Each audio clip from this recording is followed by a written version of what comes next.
And 3, 2, 1. Mother. McConkey. Keep it in. Keep it in, Dave.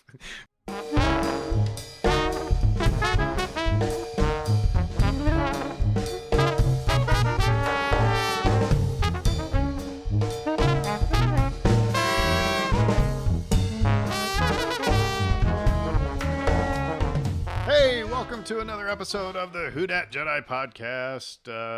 As always, from various points in the greater New Orleans area, I'm Aaron, and I'm joined by Dave and Fredo. Hi, guys. Hello. Hi. And it's man. First of all, shout out that tomorrow is a very special day. It's Alfredo's birthday. So Yay! happy birthday from all of us to you. We wish it was our birthday so we could party too. Hey, anyway, do you dare say how old you're going to be? Yeah, I'm gonna be the big 4-4. Oh, cool. Well, my birthday's on Saturday, and I turn 48. Do the math real quick. Yes, 48. Yep. So, but you know, and when's the next time? Does Mardi Gras ever land on your birthday? It's like 2037. Oh, really? Yeah, mine, when I turn 51 is the next time that Mardi Gras is on my birthday. So, I love this podcast because I end up feeling like the young one. yeah, I know. I'm the old get off my lawn guy. And a big shout out to Dave because yesterday he sent me a message and said, hey, found this. Here's a link for Nintendo Switch.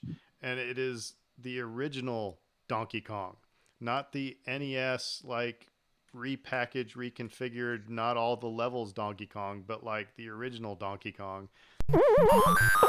And so I was like, $9, man, I can't even, you can't even get out of, I went to Subway and it was more than that. So I'm like, yeah, Donkey Kong, please.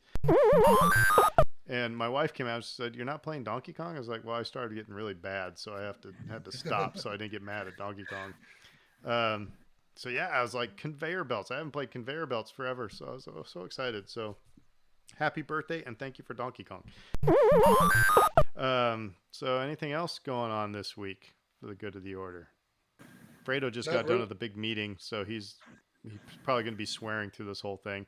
And but tonight we have kind of taking a different twist, because remember, if you're a longtime listener, first time caller, whatever, if you're a longtime listener, you know that we started this with it wasn't going to be just a Star Wars podcast, but it's kind of become mainly a Star Wars podcast because the Disney Plus stuff and with The Mandalorian coming out, it was just a good opportunity to jump into podcast land and start talking about things.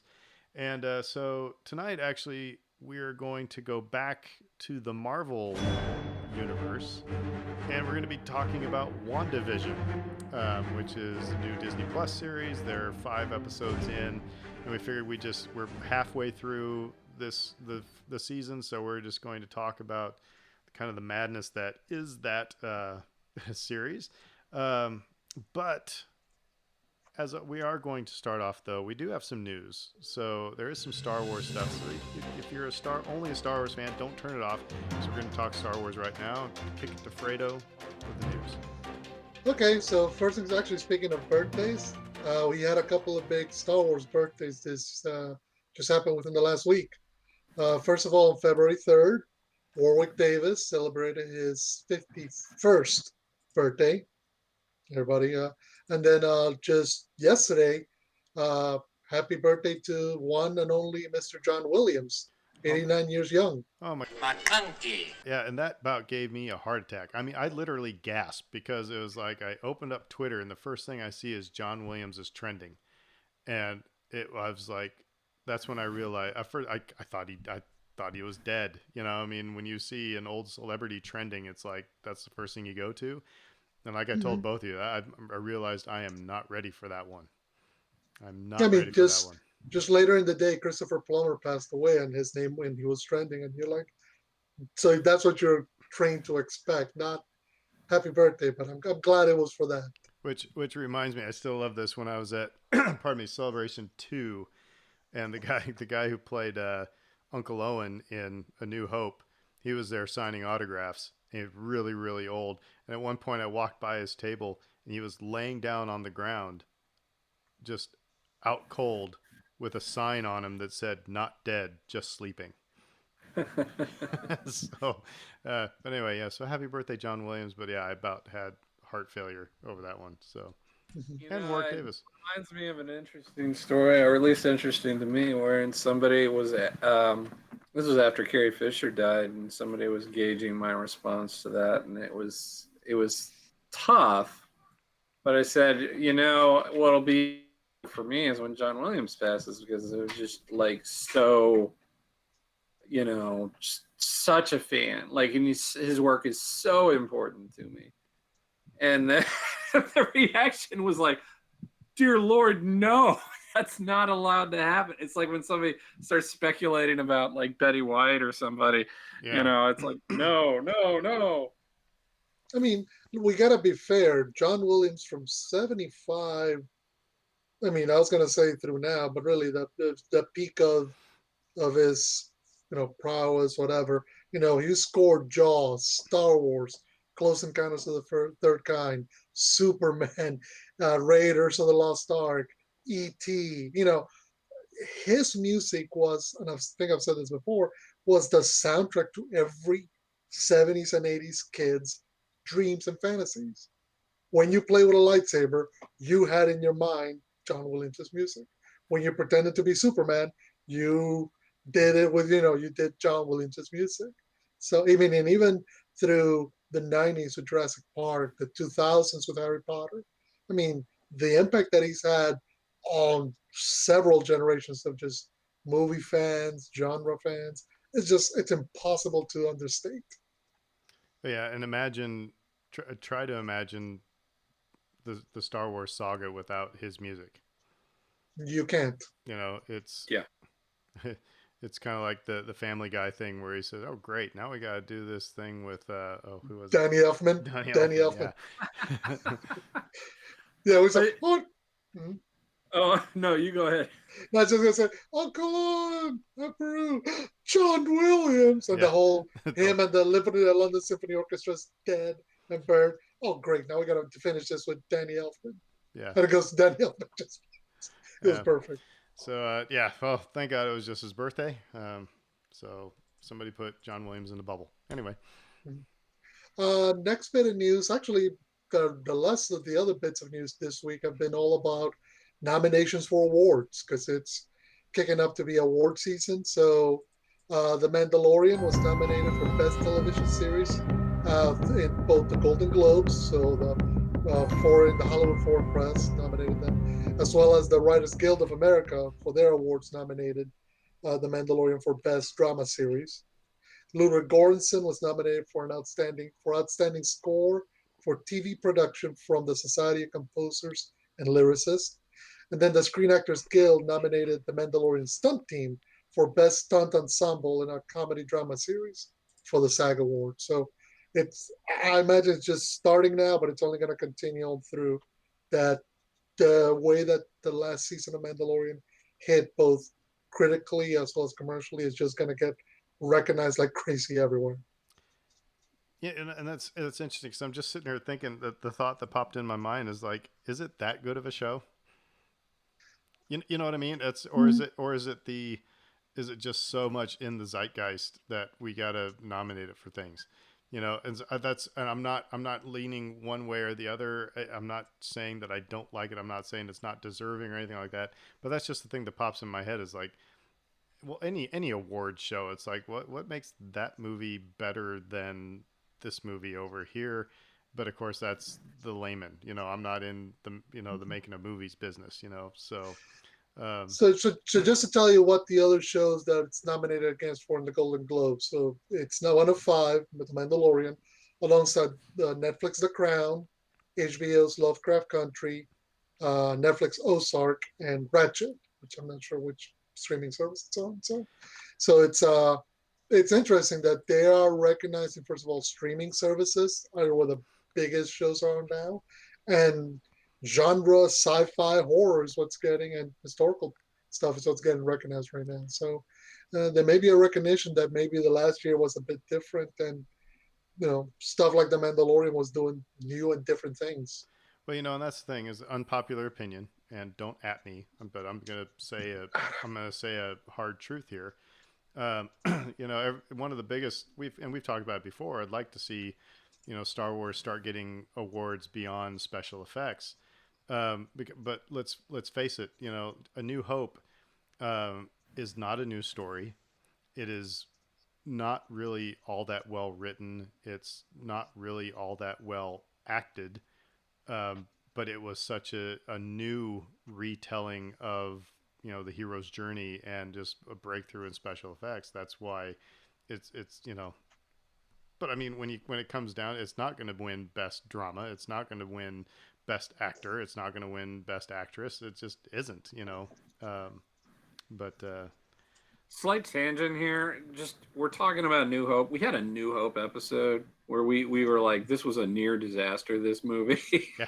And I'm just, you got me thinking about that right now, talking about some of the acting issues and some of the other issues. I encourage people to go back and listen to that if they haven't. But yeah, it's, I really think that we're kind of rounding a corner at this point in terms of the streaming shows and streaming movies being recognized as basically more on par with the stuff that you see in theaters and you see on regular TV at this point, if not better in some cases. And I think Mandalorian wouldn't work on network television. We've talked about the format and how the episodes vary in length and how it would have been, I think it would have been kind of tricky with some of those episodes to kind of cram them into a half hour or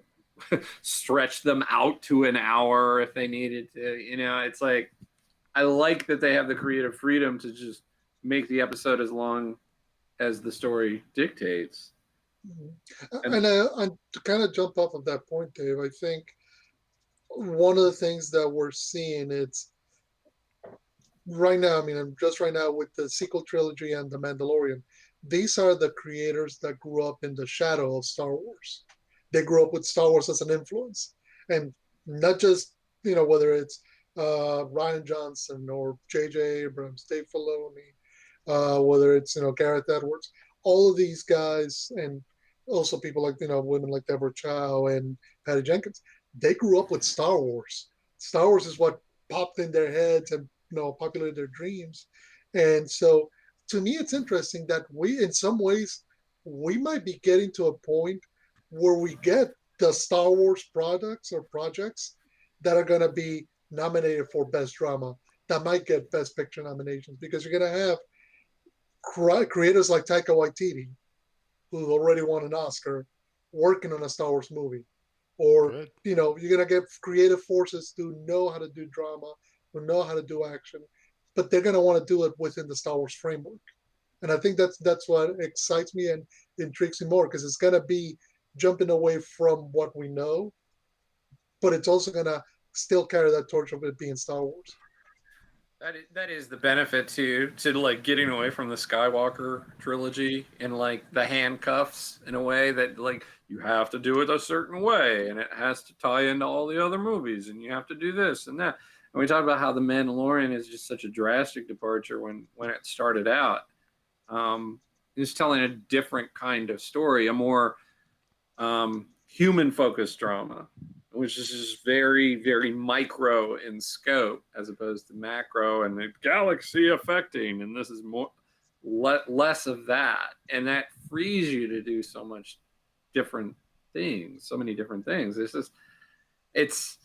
It's going to just sort of like, if you're talking about award season, that's a natural byproduct of that they have this freedom and that they're giving their directors the ability to just tell different kinds of stories. Right on. Yeah. So well said. So yeah, that's it in terms of news for this week. All right. Well, let's move on to trivia then, but not Star Wars trivia. What? So, Dun dun dun. uh, so Dave and Fredo are going to go head to head on Marvel Cinematic Universe uh, trivia. So, one trivia question for each Marvel Cinematic Universe movie. All right. Okay. So, um, I don't know who wants to go first. But tomorrow's Fredo's birthday, so he gets to go first. How about that? Okay. All right. That'll work. So, and see, the reason I'm not playing is because I took this quiz already. So, but anyway, but if I know that you get the answer wrong, then I'll give it to the other person to steal, and we'll see who comes out on top. So, all right. So, Fredo, Iron Man, what song plays at the beginning of the movie? Is it Iron Man by Black Sabbath, Back in Black by AC/DC, Ordinary World by Duran Duran, or Stairway to Heaven by Led Zeppelin? I almost wanted to say Duran Duran, but no, it's Back in Black by AC/DC. It is Back in Black by AC/DC. All right, so Fredo won, Dave nothing, but it's Dave's question. The Incredible Hulk. What does Tony tell Thaddeus Ross at the end of the film? That he wants to study the Hulk, that he knows about S.H.I.E.L.D., that they're putting a team together, that Thaddeus owes him money. That they're putting a team together. Correct. They are putting a team together. All right, you're tied 1-1. All right, Fredo, Iron Man 2. What fake name does Natasha use when she first meets Tony? Is it Natalie Rushman, Natalia Romanoff, Nicole Rohan, or Naya Rabi? Natalie Rushman. Correct. It is Natalie Rushman. All right, 2-1, Fredo. All right, Dave. Thor. What does Thor want another of when he's in the diner? A slice of pie, a piece of toast, a stack of pancakes, or a cup of coffee? A cup of coffee. And we're tied 2-2. All right. Man, you guys are whipping through these. All right, Fredo, Captain America, the First Avenger. Where does Peggy tell Steve she wants to meet him for a dance before he plunges into the ice? The Cotton Club, the Stork Club, the Copacabana, or El Morocco? I want to say the Cotton Club. Dave, do you have a counter answer? The Stork Club, El Morocco, or the Copacabana? I really don't know. Yeah, the Stork Club. Oh, there's his guess, and he gets it. So you're up now 3-2. Is that right? You guys are gonna have to keep track of this. I'm gonna start losing track. All right. So Dave, this is your question. The Avengers. Natasha remarks to Clint that the Battle of New York is a lot like what? Their time in Budapest, their time in Prague, their time in Istanbul, or their time in Sokovia? Their time in Budapest. That is correct. Their time in Budapest. Fredo, Iron Man 3. You're getting all the Iron Man questions. What is the name of the little boy Tony befriends while stranded? Is it Harry, Henry, Harley, or Holden? Jeez. Okay, this is yeah. I'm gonna go with Harry, because I have no idea. Dave, do you have a counter answer? Henry, Harley. Holden, or Harley? It is Harley. Jeez, I haven't seen Iron Man 3 in a long time. All right, so now, Dave, your question. Thor, the Dark World. Where do Sif and Volstagg hide the Reality Stone at the end of the movie? And I'm not going to give you the multiple choice. Yeah, because come on.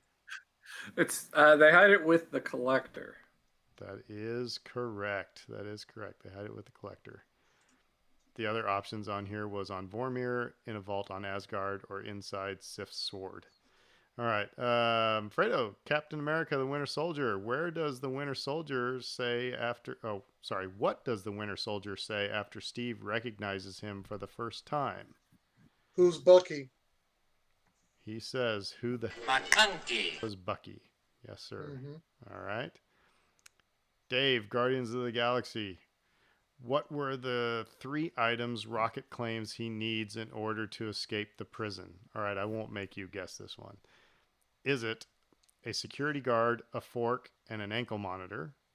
a security band, a battery, and a prosthetic leg, a pair of binoculars, a detonator, and a prosthetic leg, a knife, cable wires, and Peter's mixtape. I think it was the second one. A security band, a battery, and a prosthetic leg? Yeah. That is correct. That is correct. They try to throw you by giving you two options with the prosthetic leg. That's the one. That's the key item, you see. Fredo, the Age of Ultron. What word does Tony utter that makes Steve say language? McClunky. There you go. I was just going to say we're going to have to McClunky this one, but there we go. It is. And Kate's answer is not on here, but all right. Dave, Ant-Man, what animal does Darren Cross unsuccessfully shrink? Is it a mouse, a sheep, a duck, or a hamster? A sheep. It is a sheep. All right. And Fredo, Captain America Civil War. Who isn't on Iron Man's team? Vision, Hawkeye, Black Widow, or Black Panther? I believe that was Hawkeye. You would believe correctly. And we're almost done. Dave, Doctor Strange. What type of doctor is Stephen Strange? No multiple choice on this one. Oh, goodness. Well,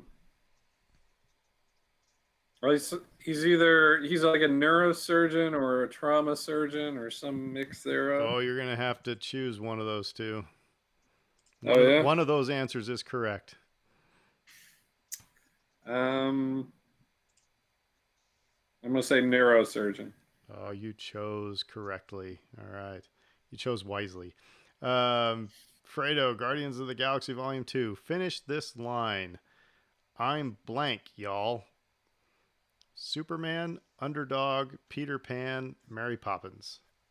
I'm Mary Poppins, y'all. It is Mary Poppins. And Spider-Man Homecoming, Dave. Who does Stan Lee appear as? A guy who Spider-Man helps cross the street, a neighbor who is disturbed by a car alarm, Peter's upstairs neighbor, or a guy who works at a hot dog cart? I think it was a neighbor who was disturbed. That is correct. And now, Fredo, Thor Ragnarok, what is Valkyrie's scrapper number? 3, 16, 142, or 232? I want to say it's 142. That is correct. All right. Wow. Nice. Dave, Black Panther, what do Killmonger and Klaus steal from from the Museum of Great Britain? Just vibranium, vibranium and a mask, a map of Wakanda, or a map of Wakanda and vibranium? Vibranium and a mask. You are correct. And Infinity War, Fredo, what elective class did Thor take on Asgard? Learning to speak Groot, hammer making, learning to fly a spaceship, or how to care for rabbits? Learning to speak Groot. Learning to speak Groot is correct. Ant-Man and the Wasp. Dave, Scott hid the old Ant-Man suit underneath a trophy. What did the trophy say? World's greatest dad, world's greatest aunt, world's greatest grandma, or world's greatest superhero? I kind of feel like there was a gag, so I'm going to say world's greatest aunt? Fredo, do you have a counter answer? Is it dad, superhero, or grandma? I'm going to go with dad. It is grandma. It is grandma. Wow. So Aaron gets 1 point. And Captain Marvel, which this gets into our WandaVision discussion here in a little bit. What is Carol's nickname for Monica? And this is Fredo's question. So, and I'm not going to give you any multiple choice. It's for Monica, not Maria. So for Monica. Trouble. Say it again. Trouble. I will give you credit for that. It's Lieutenant Trouble. Lieutenant Trouble. Yep. And Endgame, Dave. We have What is Natasha's final line before she sacrifices herself on Vormir? Let me go. It's okay. Tell everyone and or Clint. Um, just a guess. It's okay. That is correct. And our last one, Fredo, Spider-Man Far From Home. What necklace does Peter buy for MJ? A Black Dahlia necklace, a St. Christopher necklace, an NYC Skyline necklace, or a black sunflower necklace? Black Dahlia necklace. That is correct. All right. Cool, cool. There's our. Thank you for playing our MCU trivia. Like I said, sprung it on you guys. That you didn't have any idea it was coming. That was fun. Yay. All right. So our discussion for tonight: WandaVision. And I really don't have any predetermined questions. I just want the three of us to kind of talk this out. But the first question I'm going to ask is just after, before we get into a synopsis of the 5 episodes that have aired so far. What was your first reaction after episode 1 and episode 2? Just initial reaction. Dave, you first. What was? I know what mine was. I don't know what I turned and said to my wife, but Dave, I want to hear yours first. What was your first reaction? It has potential. It's fine. But I hear some hesitancy in there. Yeah. I just thought that it hadn't gotten much of anywhere. I thought that they had done a really good job of sort of building this new universe for us, and I was really sort of ready for it to move forward after the first 2 episodes. Fredo, what was your initial reaction? Much, I want to say much the same. I mean, you could totally tell kind of where they were going towards, what they were aiming at. The motifs of borrowing TV sitcom tropes from each episode, the decade that each episode represents. Obviously, and kind of putting Wanda and the Vision in those moments was kind of cute. But at the same time, kind of like Dave towards the end, particularly towards the end of episode 2, I'm like, okay, we need to get this moving along because clearly we know that these characters don't belong in this. There's a mystery underneath. Let's get it going. So the first time we started seeing clips, and trailers for this, and I was looking at this like, it looked like, I mean, the way they promoted this, it looked like they were just going to be doing, sitcom parodies through the years. And I was like, this can't be what this is going to be about, really? And then, you start, Britt and I started reading a little bit more about it. I was like, okay, there's a bigger story here. But then after those first 2 episodes, it seemed like that's exactly what they were going to do. Because it was like, oh, okay, this better not be what this is about. That was mine. I had an idea, like I thought this was going someplace else, but it seems like we're stuck in just Remakeville. But then people, if you're wondering if you should be watching WandaVision, don't let the first 2 episodes scare you, is I guess what we're saying, because it does then, I think, gain some traction. Episodes 3, 4, and 5, did you feel better about where things are going? Yeah, I think so. Because all of a sudden you could start telling kind of what they wanted. You could almost see like things were now moving. Like you've established a mystery with the first 2, but now there's action within, and you get to introduce the rest of the cast, and you get to kind of get it looped in on the mystery aspect of the show. Dave, you start feeling better? Yeah, I echo all of that. I mean, it was. I like the motifs. I like what they were trying to do with it in the first couple of episodes, but I was very much ready to learn more about what was really going on. It's like this. It's like this is not what's actually occurring. They're not just suddenly in a sitcom, and so the more they peel back kind of the layers of the onion, the more interested I become, because it's like, okay, well, that answers that question, but I have 10 more. So here's where we got to remember where we left off. Um, Vision is killed. Spoiler alert. Sorry, Vision is killed in Infinity War, right? Yeah. And so he's dead. He doesn't. You know, when the snap happens in Endgame to bring everybody back, he doesn't come back because he wasn't done away by the snap from Thanos. So this takes place after Endgame, and we have Vision alive and well. So we know something is up. Something is more than up. So that's thrown some people for a loop. I think who started watching this. But yeah, so let's talk about episode 1 here for a second. Let me okay, so this is a synopsis I found. Newlywed couple Wanda and Vision, yes, they're married now, move into the town of Westview in a 1950s setting. Despite Vision being an android and Wanda having telekinesis and reality warping abilities, they attempt to blend in. One day they notice a heart drawn on their calendar, but neither can remember what occasion it is. While Vision goes to his job at Computational Services Incorporated, Wanda decides that the heart represents their anniversary. Their neighbor Agnes introduces herself to Wanda and helps her prepare to celebrate that night. Vision amazes his coworkers with his speed, but is unsure what his company actually does. He is reminded that he and Wanda are hosting his boss, Mr. Hart, and his wife for dinner that night, which is what the heart represents. Wanda and Vision struggle to hide their abilities while making a last-minute dinner for the Harts. While interrogating Wanda and Vision, Mr. Hart chokes on his food and Vision uses his abilities to save him.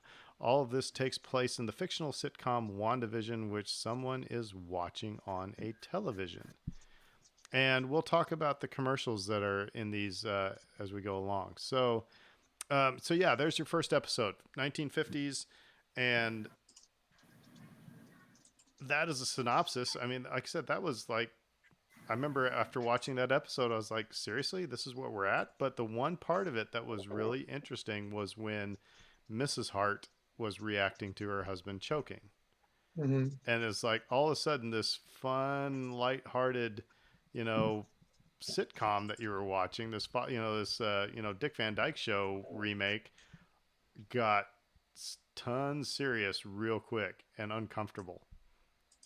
You guys, I Yeah. mean, Yeah. And I think that's kind of what tells you that, I mean, obviously, it tells you that there's something wrong, something going on, even before you get to the final scene, where you see the TV kind of showing um, the footage of the sitcom. It's the idea that, wait a minute, we know, again, we not only do we know these characters, but even though they're in a 1950s sitcom setting, clearly there's something else going on because the characters are asking questions that normally characters in a sitcom wouldn't. Like they're not engaging in a way that, particularly, particularly 1950 sitcoms, which are very traditional and very, punch counter punch, set up joke kind of thing. Uh, this doesn't. This isn't like that. Particularly so when you see the sort of the fourth wall breaking, it's very startling because it does it in a way that's almost plays like a horror movie for a moment. it does at that moment. At that moment, it does. So there was again in all of these episodes except for one, there's a commercial that happens partway through, and this commercial happened to be a commercial for the Toastmate 2000 toaster oven made by Stark Industries. So we get a callback to um, Howard Stark. We get it's about a toaster. So Mm-hmm. yeah, we'll talk about these commercials a little bit more as we go. Let's synopsis for episode 2 because that was the one they released both of them on the same day. So now we're in the 60s. Um, Wanda and Vision hear strange noises outside their house. They prepare their magic act for a neighborhood talent show. Wanda and Agnes spend the day with the show's planning committee led by Dottie, and Vision attends a neighborhood watch meeting where he accidentally swallows some chewing gum. Wanda befriends another neighbor, Geraldine, and notices more strange things: a yellow and red toy helicopter in their black and white world, a voice on the radio that seems to be speaking to her, and a red blood stain. Thanks to the gum caught in the in his internal mechanisms, Vision appears to be intoxicated at the talent show and publicly reveals his abilities. Wanda uses her own abilities to make this look like simple magic tricks and fixes Vision by removing the gum. They return home and Wanda becomes visibly pregnant. When they see a strange beekeeper emerging from a manhole in the street, Wanda resets the reality before the figure appears. The setting then becomes colorful as it changes to the 1970s.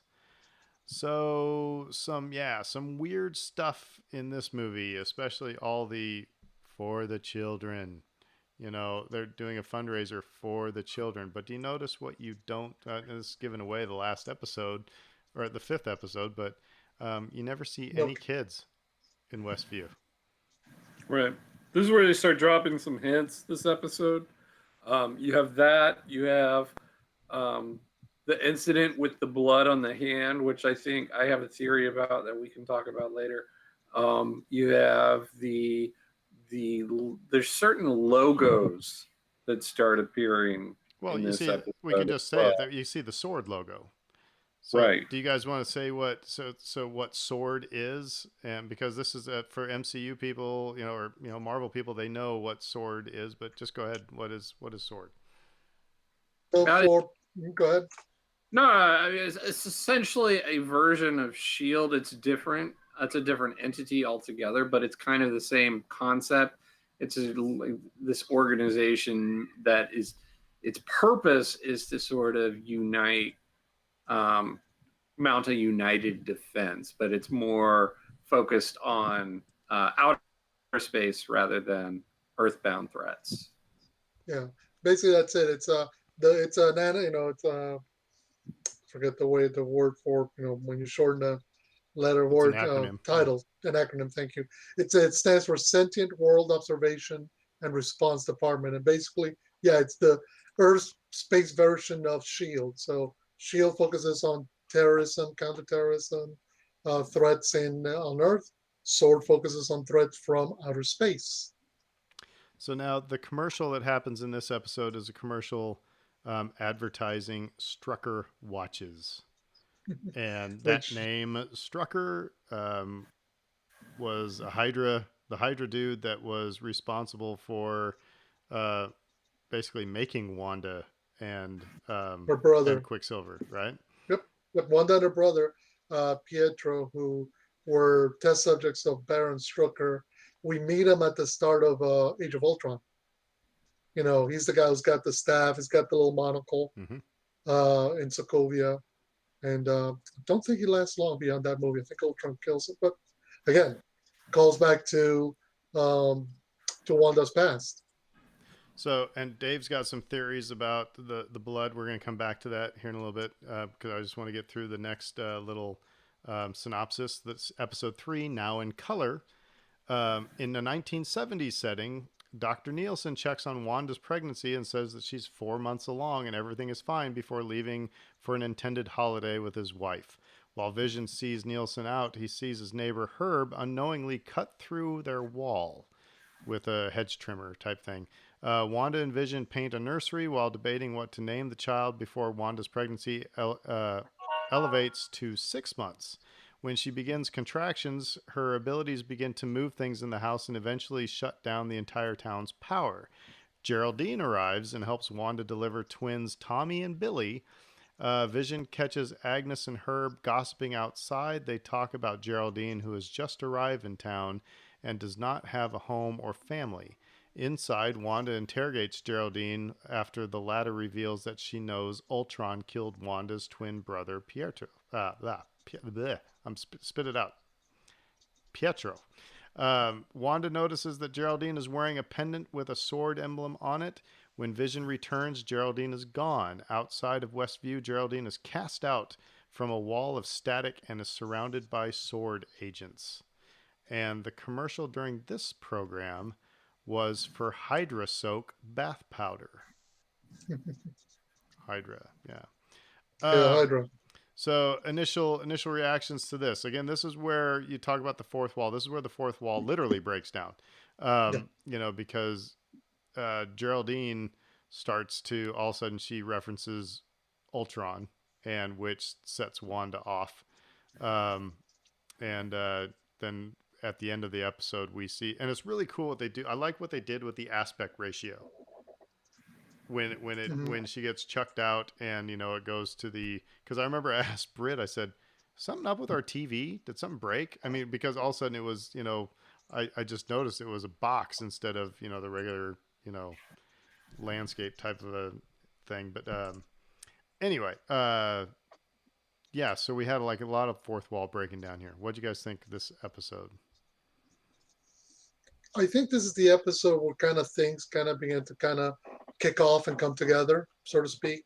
Because I mean, before you kind of suspect that things are not right. Now you're playing with time. You're playing with development of her gestation period, pregnancy period goes from, oh, you're doing fine 4 months, and then by the end of the episode she's giving birth to twins. It's like, what the heck? And Vision's noticing stuff that's not work, that shouldn't be happening, even more so now. And then And of course it all leads to that big confrontation and the neighbors between. are seeming really weird too. Mm-hmm, Like we're mm-hmm. starting to get the, you know, I know something you don't know, or what should I know type of interaction between Vision and the neighbors. And I may have a hypothesis about that when we get to the end, but All right, but yeah. Dave, what did you think about this episode? Yeah, no, I mean, like this was the first episode that we had to wait for, I guess, because we saw the first two episodes, then we saw the third episode, um, and it's like that weekly wait, and like I think like it's funny is there a lot of people talk about that and having a problem with that, and I that was one of the things that struck me about it, how much I enjoy that. I really like having to wait a week because then you get to talk about it. You get to come up with these theories about what's going on, who are we going to see next, what where are we headed with all this, and kind of this slow burn of the series really sort of took hold here, and I appreciate that about it. Now, Mhm. people are geeking out over the Hydra Soak commercial because in Agents of Shield, when Coulson, when they're all in the framework, Coulson talks about how Hydra is um, basically mind control with soap. They're giving him soap that has, can give them false memories and stuff like that. So he started making his own soap. I don't know. Do you guys see a different reason for having Hydra Soak as a commercial, or is that theory that you're latching onto as well, Not necessarily a theory. I mean, I would or the discount it, but callback that they're going for but here? but I think that's what the callback is to. It's calling back to that episode of Agents of Shield. I mean, one thing Marvel's better at than anybody else is kind of circling back around and making something that seemed trivial and minor in one moment kind of take on bigger significance later on. So And that's exactly what I was going to say. You guys got me kind of geeked out over Marvel, this summer. And that is one thing I will say is that Marvel is genius at, putting the Easter eggs, the connections from one movie or series to another. They're very methodical and purposeful. And it's like Colesby has talked about, it's not really fan servicey. mhm. It's, it makes the moment more meaningful. Um, Yeah, it doesn't call attention to itself. If you are a fan and you get it, cool. If you didn't get it, it doesn't take away from your enjoyment. so, Dave, do you see another reference for Hydra Soak? No, I mean, like, I don't know, like, I kind of in the same boat where I have an overarching thought on the commercials themselves. I've heard a little theory here as well. Yeah. The next episode does not have a commercial in it, just so you know. But anyway, it's We Interrupt This Program is what episode 4 is. And it's Captain Monica Rambeau. If you remember from our trivia game here a little bit, that was Lieutenant Trouble, Captain Marvel. It was Maria Rambeau's daughter in Captain Marvel. She is an agent of SWORD, and she returns to life following the blip to find her mother Maria has died of cancer. Now, some people call the snap the blip. What else? What are the other things they call it? Yeah, well, it's it. Yeah, Yeah. no, I thought. What'd you The say, Dave? dust is one. The Yeah. dusting, yeah. So anyway, she's actually returning from. So this is after the Hulk, Endgame. an Endgame when the Hulk blips everybody back, to find that her mother Maria has died of cancer. 3 weeks later, Monica returns to work and is sent by acting director Tyler Hayward to help FBI agent Jimmy Woo with a missing persons case in Westview, New Jersey. They discover a hexagonal static CMBR field surrounding the town, which Monica is pulled into. Within 24 hours, Sword establishes a base around the town and sends drones and an agent in to investigate. Dr. Darcy Lewis studies the phenomena and discovers broadcast signals for the sitcom WandaVision. They use these to observe events inside the town, learning that the real residents have been cast in the sitcom and seeing Monica appear as Geraldine. Darcy and Jimmy unsuccessfully attempt to use the radio to contact Wanda. When Wanda mentions Ultron, Wanda casts her out of the town. The sitcom illusion disappears, and Wanda sees Vision appear as he did when he died. Horrified, she restores the illusion. So we have a couple things that are going on here. First of all, we're going back in time. We're explaining what happened in the first 3 episodes, but we have a bunch of cameos. Really, now I haven't seen Ant-Man and Wasp yet, but I've learned Jimmy Woo is in that movie. Also, Darcy Lewis is from Thor, and Tyler Hayward is a name that we should know as well. Hayward, at least the name Hayward, I believe is that from a Shield episode or from Shield, or is that from something else? Anyway, so we actually see how Geraldine or Monica Rambeau got into into Wanda's show. It's basically explaining to the audience what the hell is going on. This is important context to understand It's where also Monica comes from. Yeah, go ahead. I'm sorry. Yeah, no, it's if you don't remember, it was Captain Marvel. It was she was the little girl in that movie, and her mother was Maria, right? Mhm.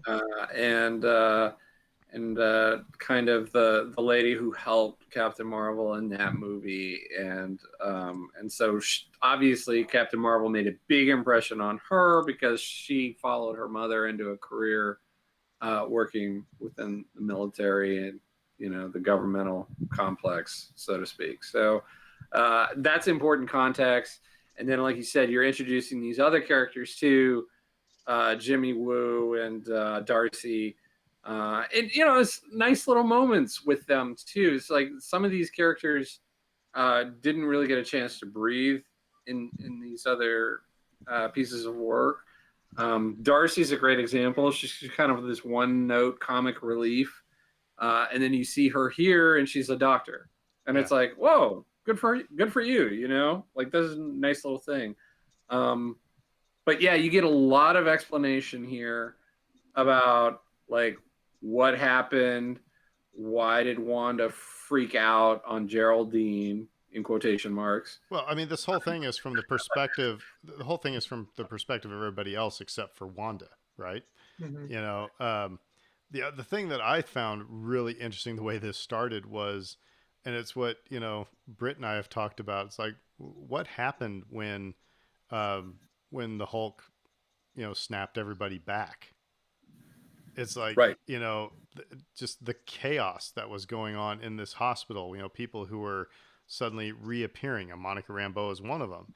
And they're not knowing that, what 5 years. 5 years 5 years. has passed.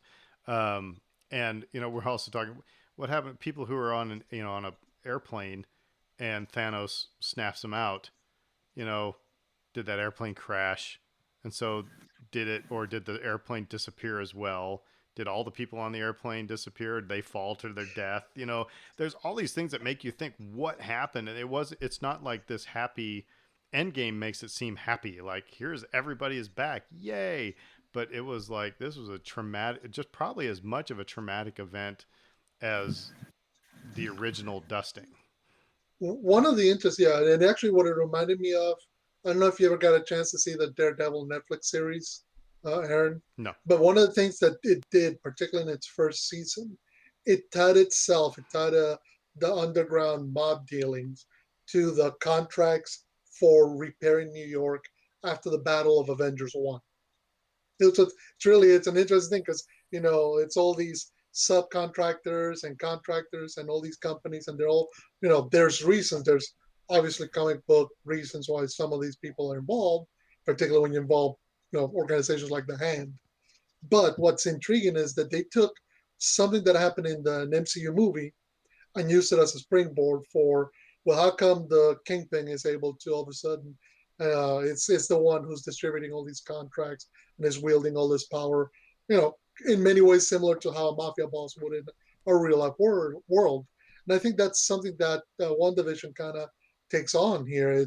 We're going to put you on the ground in this moment that we didn't get to see. I mean, because Endgame, you see the snap, and next thing you know, phones are ringing, and people are getting calls from loved ones who got snapped away. But this is the first time we actually get to see the act of somebody coming back and getting put in that moment. So it's understandable that I mean, it's like, again, it's almost like a horror movie. It's very much shocking and disturbing, even though it's supposed to be a good moment. So it was I'm sorry, Dave, go ahead.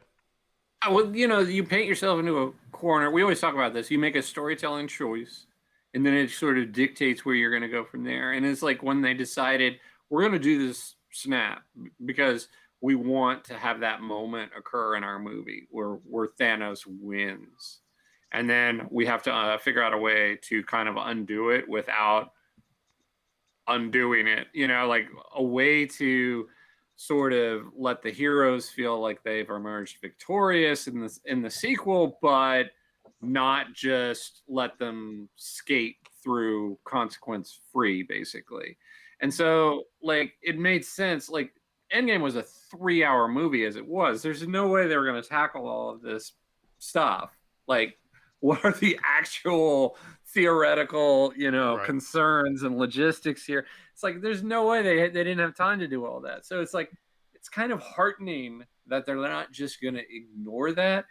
It's like in a very similar way. If you think back to Civil War, Civil War was very much a reaction to what happened in Ultron. It's like, well, what happens if you destroy a town and people die, and and superheroes exist in our world? Like what if? Well, Here are the answers. it's kind of funny. My brother and I always laugh about, superhero movies. It's like, it's no wonder our insurance rates are so high, because every time a Right. superhero fights a supervillain, it's like property damage is through the roof. State Farm makes so much money. Mhm. But this episode, we figure out in the previous episode when Wanda finds the toy helicopter with the sword logo, well, that was a sword drone that when it went through the static got turned into 1960s looking stuff. Instead of a fancy, 21st century drone, turns into a toy helicopter. The beekeeper that we saw in the first episode, no, second episode, the beekeeper, we find out was a sword agent in a hazmat suit who went through he was going through the sewers they're trying to get through the field, and when he went through the field, his hazmat suit turned into a beekeeper costume because that fit within the 1960s theme Motif, right? So yeah, I mean, this was all, again, from everybody else's point of view other than Wanda's. So And I think, and I'll say, I think it was a necessary episode. You've now, because you've gone 3 episodes and you've set up all these questions, so now you needed to kind of reframe it in a different way.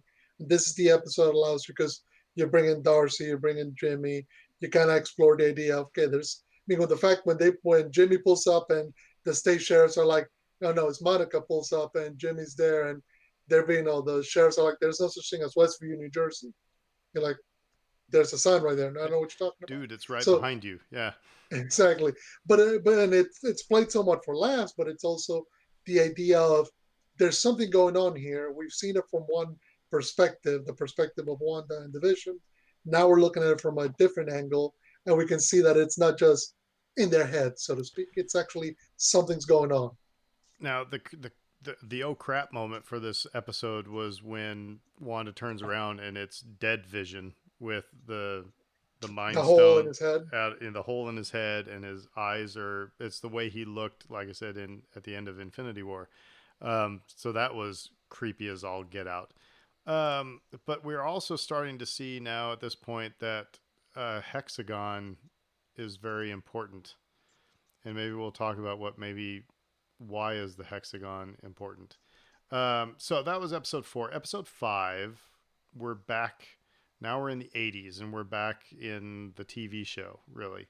So in a 1980s setting, Wanda and Vision struggle to stop Tommy and Billy, their kids, from crying. Agnes offers to help look after the boys, but Vision questions her behavior. He and Wanda are interrupted when Tommy and Billy suddenly age up to 5 years old. When a dog appears in their house, the boys ask to keep it, and Agnes suggests the name Sparky. Wanda which by the way, Sparky was Vision's dog in the comic books. That was kind of funny. Wanda almost reveals her abilities to Agnes, and this concerns Vision, while the boys age up again to 10 years old. At work, Vision reads an email from Sword that reveals the situation in Westview. He breaks through to a real Westview resident and discovers that Wanda is seemingly controlling the town. I'm going to pause for a second. That's debatable because the dude that he gets into her brain, he just says she. He just used the pronoun game. Wanda's name is never mentioned. Mm-hmm. Anyway, Sword sends a drone from the 80s into Westview and attempts to kill Wanda on Hayward's orders. Wanda emerges from the static field with the drone and warns Hayward to leave her alone. Scared by the drone, Sparky runs away and later dies. The dog dies in the episode. That's just awful. Vision confronts Wanda about her actions, but they're interrupted when Pietro arrives. Watching the broadcast, Darcy notes that Pietro has been recast. Not just any Pietro either. It's the one from X-Men, right? That's right. That's Evan Peters who played Quicksilver in Days of Future Past and Apocalypse. So yeah. So like I said, first of all, I do want to point out that the dude that Vision gets in the brain, he never says Wanda's name. Says she. It just uses the pronoun she. The other thing that was interesting is that when Wanda breaks through the static wall, her Sokovian accent comes back.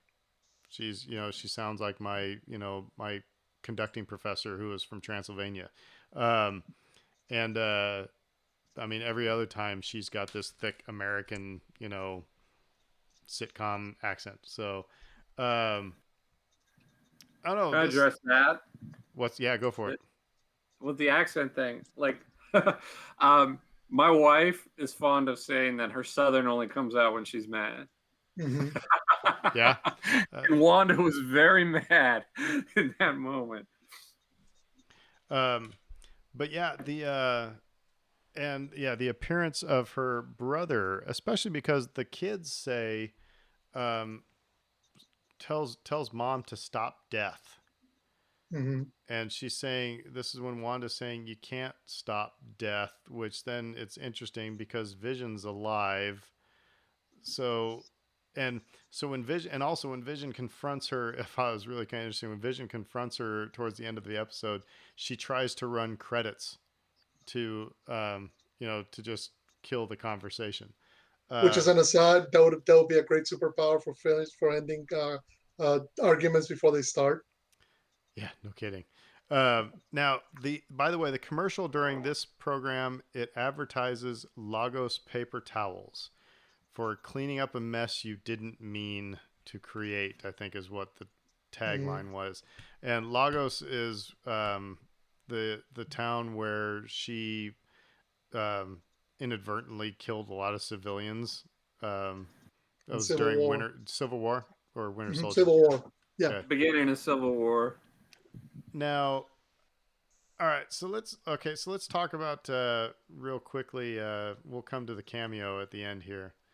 But let's talk about these commercials. Dave, what is your thought on all these commercials, and see if it lines up with what I've been hearing and what I'm wondering too. Well, the thing that's really interesting about all of them is that they all sort of line up with trauma that she has experienced. Um, and again, it's hard to like sort of extrapolate where they may take that, whether it's simply um, a commentary that she has suffered. Um, but like if you think about it, like, well, what do all these commercials have to do with one another? You just go down the list. You know, the Stark Industries. Well, that was in Ultron. That was her connection with Ultron originally, and why they sided against Stark was because that was the trauma from her youth, which was a Stark missile had By the come way, through their the house.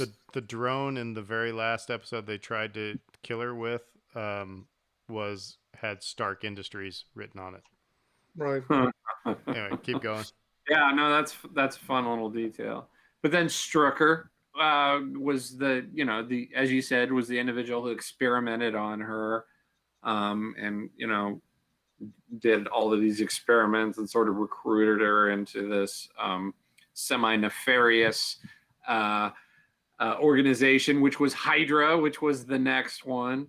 And then you end up with Lagos, which is where like this hugely influential um, trauma occurred for her, which was just like this was not. It stayed with her. That the fact that she was trying to help, but she ended up harming people. It was a thing that really stayed with her, and it was why I think ultimately she sort of sided with Steve at the end of uh, that movie. So here's the other thing, and yeah, that's agree with you 100%. Here's a theory that I was reading online that each one of these commercials align to an Infinity Stone. Through the colors that they're using. The first one, I think the toaster, there's like a little color of red, um, which I can't remember. I'm thinking I think it's what the Power Stone. Anyway, you have the Strucker watch, the time stone. Hydra soak could be, the Soul Stone. You have what was the last one? Lagos, with the red color that was in there. The Reality. Reality Stone. Yeah. So um, it seems like they're linking these. You know, I think that's kind of interesting as well, an interesting thing to think about. Um, but yeah, they're all linked to her trauma, absolutely. But I think it's also kind of interesting. Maybe it is linked to the Infinity Stone somehow. Um, so all right. So now that we've got through all those 5 episodes, um, first of all, are you feeling better than after seeing the first episode of where this is going?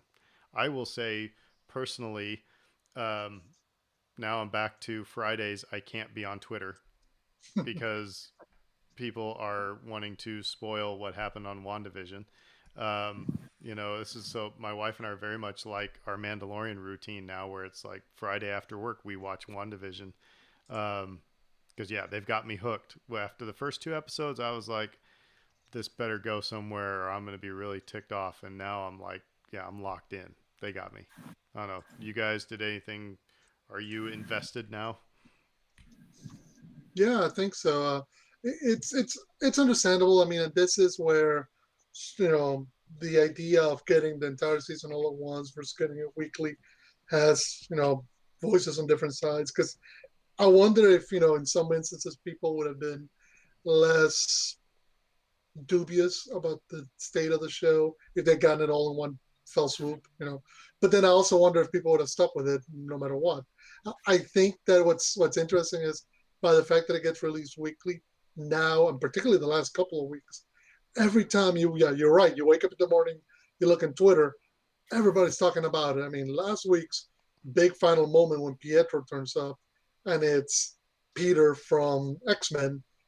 You know, like you could just see, you could just click on that WandaVision hashtag, and everybody's just raving about it. They lost their minds about it. So it tells you that it's connected with the audience. So yeah, it's done a good job of taking us where we were not sure what it was to now we're like, give me more, give me more, give me more. So Dave, what do you think's going on here? I mean, what is Wanda doing? What is your thoughts so far? What is, like I said, what McConkey. is going on? What is this all about? Well, I could say, like, coming into this thing, I had high hopes. I think a lot of people saw some of the trailers and they just thought, well, that looks weird. That was I me. moved That was on. me. That was me.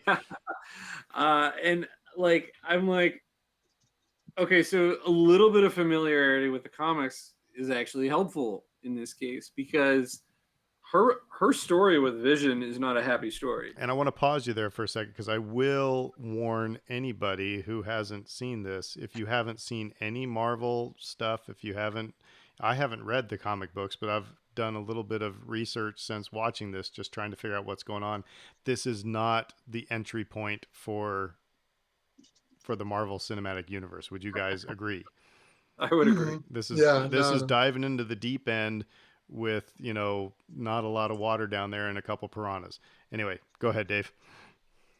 Well, I'll circle back to Age of Ultron again, which is like such an important movie within the context of this entire show. And it's like, you watch that movie at the time, if you had any kind of understanding that Scarlet Witch and Vision would eventually pair up and marry and have a relationship and kids and everything else, it for those little moments in that movie, there were little winking moments where it's like he would rescue her, she would look at him a certain way, and they're kind of like laying this groundwork all the way back in that movie. And you're thinking, are they going to pay all that off? I have no idea, but they have the option of paying it off later. And I think like that's what Marvel does so amazingly, which is like, I don't have to pay all this off necessarily, but I'm going to give myself the option to do it. And so coming into this series, I think like having an understanding, this woman loses her mind. I mean, in the comic, she loses her mind. She straight loses her mind. Her kids aren't real. It's all fabricated. And she kind of makes a deal with the devil kind of a situation. Her kids mostly don't exist, but sort of do in a sort of, philosophical way. You're setting up so much here. Like, this is all very heady stuff for Disney to be doing. I never really thought like they would. I was like, are they going to go there? We ask ourselves that. Will they go there? Will they really go there? And it's so gratifying to see because, yeah, I don't necessarily like want to sit here and say, oh, I really need to see somebody lose their mind on television. That's what I need in my life. But if you know the story already and you're already familiar with the principles, for them to actually be paying it off and arguably paying it off in a much more nuanced, realistic, affecting way than the comics ever did. Because you know how comics can be. They're very, kind of outlandish and superficial at times. And, like, well, soap opera-y on Right. this week's episode, we're doing this, they're doing it justice. They're doing the original stories here justice. And again, I think what it comes from is this willingness to reference the source material, but not being a slave to it. Yeah, and I think one of the interesting dynamics is because for those who've only ever seen Wanda from the MCU, they have no idea that she's a mutant. that she and Peter Quicksilver were the son and daughter of Magneto. That her power level is such that she can literally create an alternate reality. That's that's all the stuff that's kind of it's in her background, it's in the DNA of her character, but it's not been mentioned yet in the MCU. So that's kind of when the idea of bringing up Peter from the X-Men movies kind of goes like, okay, All right. how are we gonna try to bridge that together? So that's good. That was gonna be my question, Fredo. Then to you was why is well, first of all, it's big enough that her brother comes back at the end, Mm-hmm. but why is it such a big whoop-de-doo that it is the actor from X-Men? Because it's acknowledging that aspect of it, and it also could be the first introduction. It is the first introduction of the X-Men into the MCU. Uh, to kind of go back to Here's kind of I'm some of sorry the, I'm going to interrupt you though here real quick, but it's kind of like what we've talked about with Force Ghosts, where it's like it makes no sense for Ewan McGregor to show himself to Luke Skywalker because Luke didn't know Obi-Wan at that stage. Wanda knew from in the MCU universe, in the MCU, Wanda's reference for her brother was the dude who played Quicksilver Age of in Ultron, right? Ultron. And so for in this episode, why did they choose to have a different physical representation? I'm sure it is not because the dude from Ultron didn't have anything that he was booked and couldn't do it. There's a reason why that image has changed. It would be like if you have a ghost visit you, a family member, what is it going to be? Grandma as you knew her, you know, growing up, or what grandma looked like when she was 25. You know what I mean? So Mm-hmm. I guess that's what I'm getting at here. Why? Yeah. No, why is it that they go? I mean, it's by design, clearly, because you could have cast Aaron Taylor Johnson to come back and play Quicksilver. He could have done it, not a problem. This was a choice, an obvious, concerted design choice that they made. The reasons why could be as big as, oh no, we're gonna throw all this, or it could also be as big as something that is gonna come down the pipeline, which is the multiverse. We know that Doctor Strange will get into that in his next movie. So the idea of And apparently using she is in that movie as well. Yeah.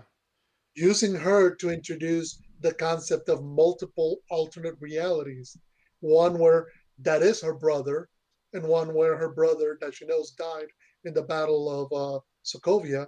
So now there might be mergings, and that gets back to again what Dave's point was regarding her power and her abilities, and how we're only beginning to get that grasp of that. I mean, one of the best moments in that fifth episode was when she kind of went all, to borrow the Star Wars phrase, kind of went all dark side Sith on the Sword Age head, and just used her powers, wiped the minds of all the agents, flicked their wrists, and all of a sudden all their guns traced on their boss. Yeah. And that was just a cool, whoa, what the heck moment, because it was epic. Uh, I also, the other thing that kind of bumped into my head, and I kind of have not gotten away from it, is, and maybe this is just me, and maybe it's because, again, you got to think this stuff when you're thinking comic books, because everything, there's other issues that always connect to one another, is the character of Agnes. And I can start with here. Wanda is telling Vision that she doesn't know what she's doing. Now, some of that may be trauma related. I mean, she's clearly walked into Sword's headquarters, grabbed the remains of Vision, brought him here. But as far as we know, she doesn't have the power to reanimate the dead back from life. Which, by the She way, clearly, that's what I saw that almost spoiled me on Friday was that I saw Kevin Feige was trending, and that they apparently used footage from a post credit scene from Endgame for that Wanda going in and taking Vision's corpse. But anyway, keep going. yeah. But so the idea of, the fact that she tells the boys, her two sons, no, I can't bring the dead back to life. I can't bring Sparky back to life. Yet Vision's walking around, makes you wonder, okay. And then she's flat out crying her eyes out saying, this isn't me.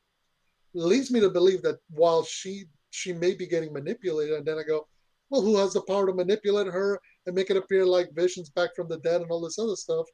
Which brings me to Agnes and makes me think that that's Loki. That's interesting.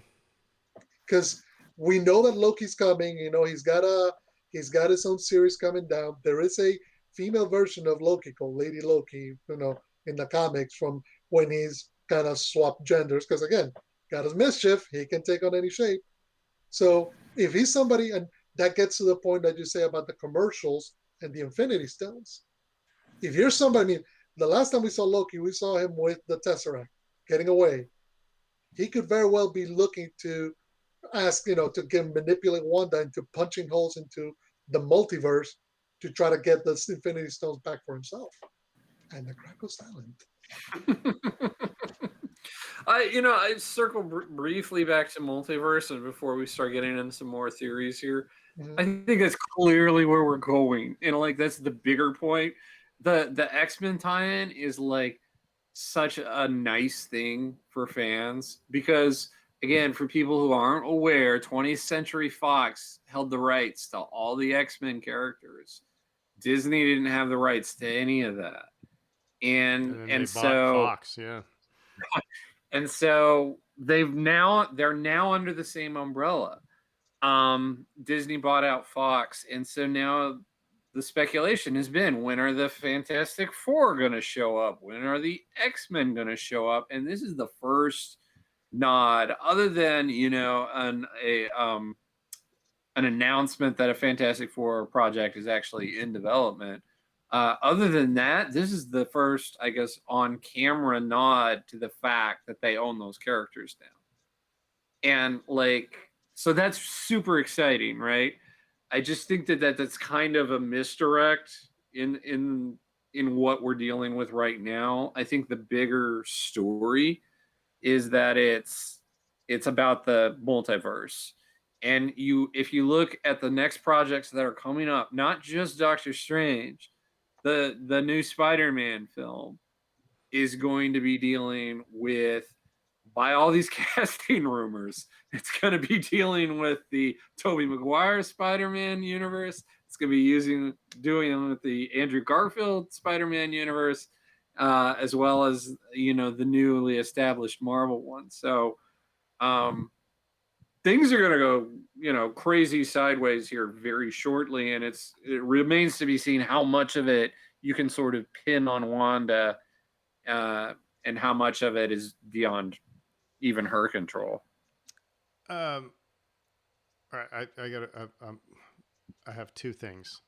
The first one should be a little bit quicker. So Elizabeth Olsen said that she talked about a cameo that is coming. This is actually before the 5th episode dropped, about a cameo that is coming that she can't wait for people to see, that rivals Luke Skywalker in The Mandalorian. Mm-hmm. Was this cameo in episode 5 what she's talking about in your mind? At first, I thought it was. And until I told you what the rumor that I heard was. Yeah, and that one would maybe go, whoa. That's what I'm saying, is the dude from X-Men on par with Luke Skywalker showing up in The Mandalorian to the MCU fan. Maybe we need Scott Colesby on this right now to tell us. No, because here's the thing.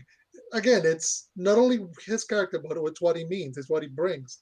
He signifies the X-Men are coming, and trust me, for Marvel fans, the idea of seeing the X-Men finally in the MCU is something they can't wait to. They can't wait to see Wolverine battle the Hulk.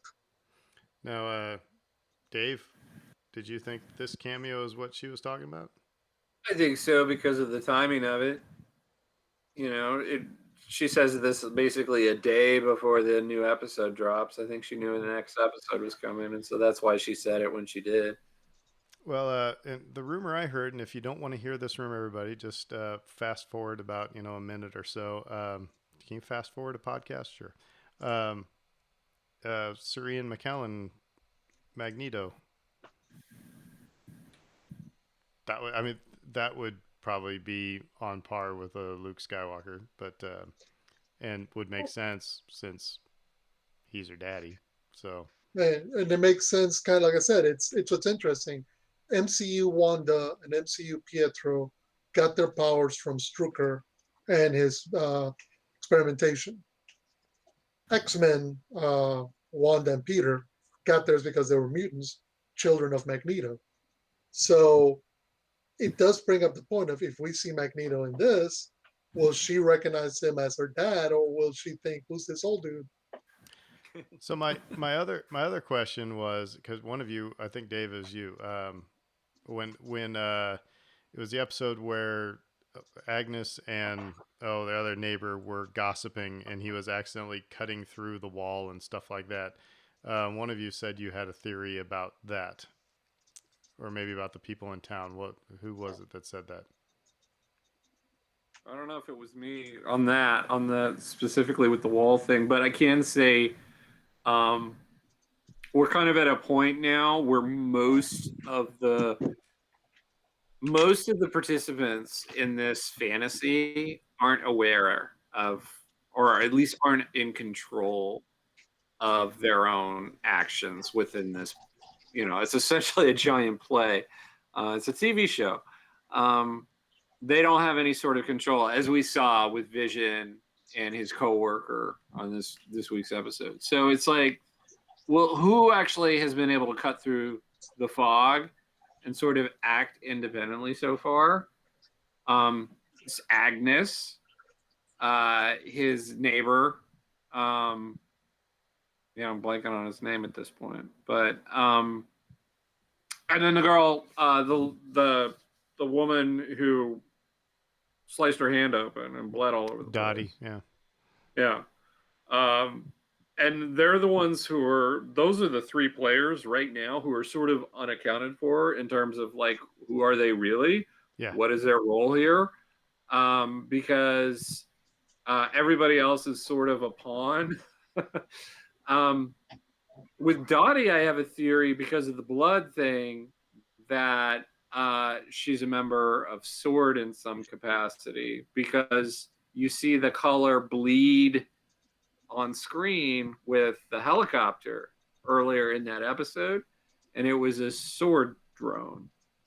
And I think, like, it's a similar tell with her and with her hand, that she's with SWORD in some capacity. I've seen it speculated. I was talking with a friend of mine about this, and he talked about how, like, what if this all sort of ties in with what they were doing with Vision, which is what we see this footage of Wanda breaking into this facility and grabbing his body, essentially, right? We don't see what prompted that. And it's very much are we getting the whole complete picture scenario with that? I wondering if maybe we aren't getting the whole picture. Are they experimenting with Vision and trying to develop AI because they had access to this body, and she's reacting to that, and that's what set her over the edge? And, like, if you think about it in those terms, then you can go in some crazy directions with this. It's like, have they already achieved AI in some respect? Do they already have AI running around right now? Would Dottie be a drone of some kind, or an android of some kind? So there's a lot, like, you can go down a well right now, and it's fun. But this is my point when I said, like, it's fun that this stuff comes out, a week at a time, because it's like, now I have a whole week to speculate and go back and read some of my old comics and look at some of the old movies, and just sort of immerse myself in it. Is this series more than you expected? I mean, it seems to be. I mean, I'm just a novice. But it's a lot more than what I expected. But as big fan, is it more than what you guys were expecting, Fredo? I think it was. I think it was. Put it this way: in some way, I always suspected, because of Wanda's reality-altering powers, that may be playing into the equation once they kind of revealed the show for what it was. Particularly, you always think of what's the one thing that travels that America's imported everywhere? It's media. So you can be in Italy and watch Happy Days. You can be in Tokyo and watch The Jeffersons. You can watch uh, any kind of show, Beverly Hills 90210 in Chile. So you grew up around television, you're gonna it could be playing into Wanda's understanding of American society in a way. But even just that, I think it's going even deeper and more complex than I thought um, they were gonna get into, and I appreciate that. I appreciate that they are given characters who, for this moment, have been secondary and even tertiary with characters like Jamie and Darcy the room and the opportunity to kind of breathe and show off and kind of tell their stories. It's always a good thing. On a smaller note, I've been so surprised, like pleasantly surprised with this series because it's been even better than I expected. Again, there were so many things that I thought they could do, but I expect that? Not really. When they announced Evan Peters, I was like, well, that's a coincidence. Evan Peters played Quicksilver in the X-Men franchise. I'm wondering if they have the stones to introduce him as Pietro in this story. And sure enough, and it's like kind of dismissed the idea, pretty quickly. And as it turns out, they do it. Um, I I just I couldn't have more respect for Kevin Feige at this point because like he has the creative license to make interesting, daring choices, and he continues to do it. Yeah, that was when I was reading some of the information on the creation of the show, and it's interesting because it's Feige's love of sitcoms that's kind of births the notion of how this show is going to be framed. So that's what we're getting a 50s sitcom, a Leave It to Beaver, a 60s sitcom, a 70s, an 80s. Well, the 80s sitcom what sitcom was that supposed to be emulating? It was a combination of the Family Ties and Growing Pains. Okay, okay. That's the thing. That's the other thing. I kind of go like, okay, which one are you supposed to be like? Because you can kind of tell that some are copying one another, but I wonder what the '90s one's going to be. Well, it's going to be Fresh Prince or Family Matters or what? Friends. So, anything else that we've left off in these first 5 episodes? Um, I I mean, off the top of my head, I think. Let's see. It's interesting, that I'm always kind of fascinated when they have those fourth wall break the immersion elements. Like when Agnes in episode 5 is like, "Do you want me to take it back?" yeah, she became like an actor, right? And Exactly. or when Wanda rewinds, because Vision, started to figure things out, if you will. The other thing that I Hmm. think is kind of interesting, somebody mentioned this, and it really does make it, Wanda and Vision both are creations, if you will, of the Mind Stone. Hmm. And so, are they actually not connected, as in, you know, as in like soulmates, if you will, but are they two halves of the same coin? They have very similar powers, but like I said, are they two halves of the same coin? So, is when Vision breaks down, it's not Vision, but it's Wanda, you know, seeing reality for what it is, and then going back to her, made up Leave It to Beaver, thing. Um, but like I said, just the fact that they are, but even if you get into even the movies, like I said, they're created from the same Infinity Stone. So I find that is a really interesting connection between those two. There's a lot of really weird connections between a lot of these characters, and like that's the nature of the comics. This is like over time, I have to write 400 issues on this character. It's like, oh, I'm actually, so and so's butler from back in the day, like things like that. It just, it gets you, if you really try to dive into it, you can come up with these bizarre connections. But I know that there's a lot of speculation about a few things, so I did want to address that. Hit him. Agnes, a lot of people think that she might be Agatha Harkness, who was sort of Wanda's mentor in the comics, and would not be particularly good for her mental well-being as a character here right now.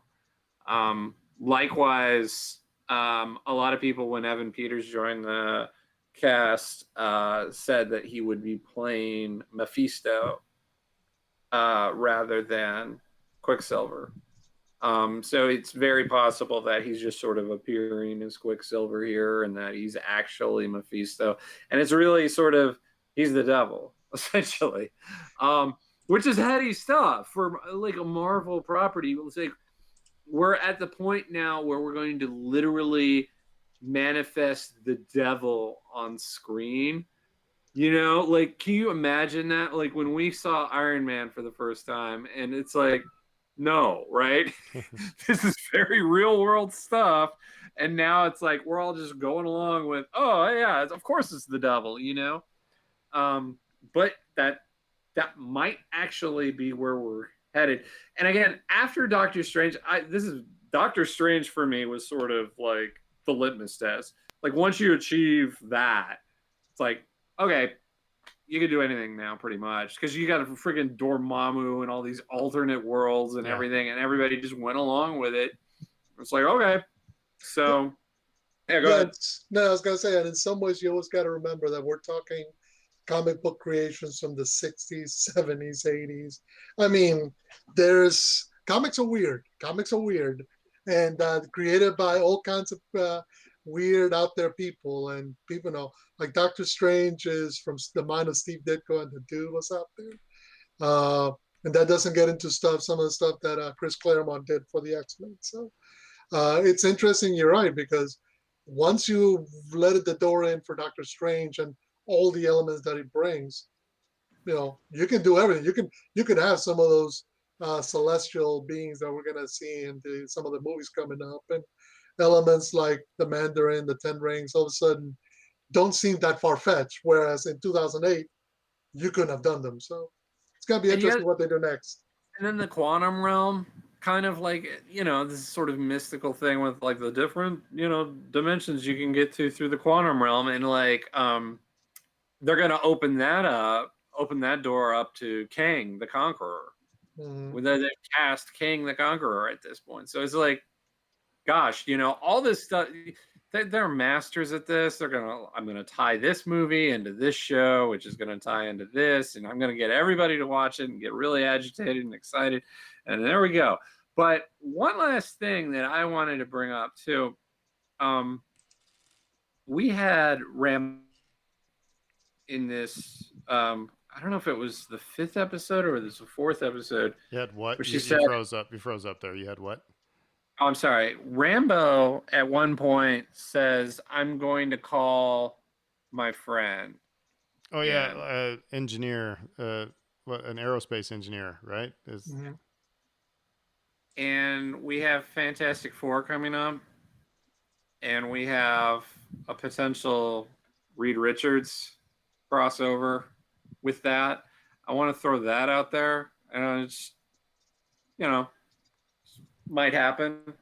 By the way, I'd read that as well. The other thing that was interesting about when it's at that same time when she mentioned, my friend the engineer, it was funny because Darcy and Jimmy were talking about, well, first of all, Wanda could have taken down Thanos if he didn't launch a blitz, and Jimmy said, well, I think that Captain Marvel would have something to say about that, and Monica was visibly, I don't want to talk about Captain Marvel. So something's up there. And I also saw. I haven't seen the Spider-Man movies yet. Sorry that they're not on any streaming service.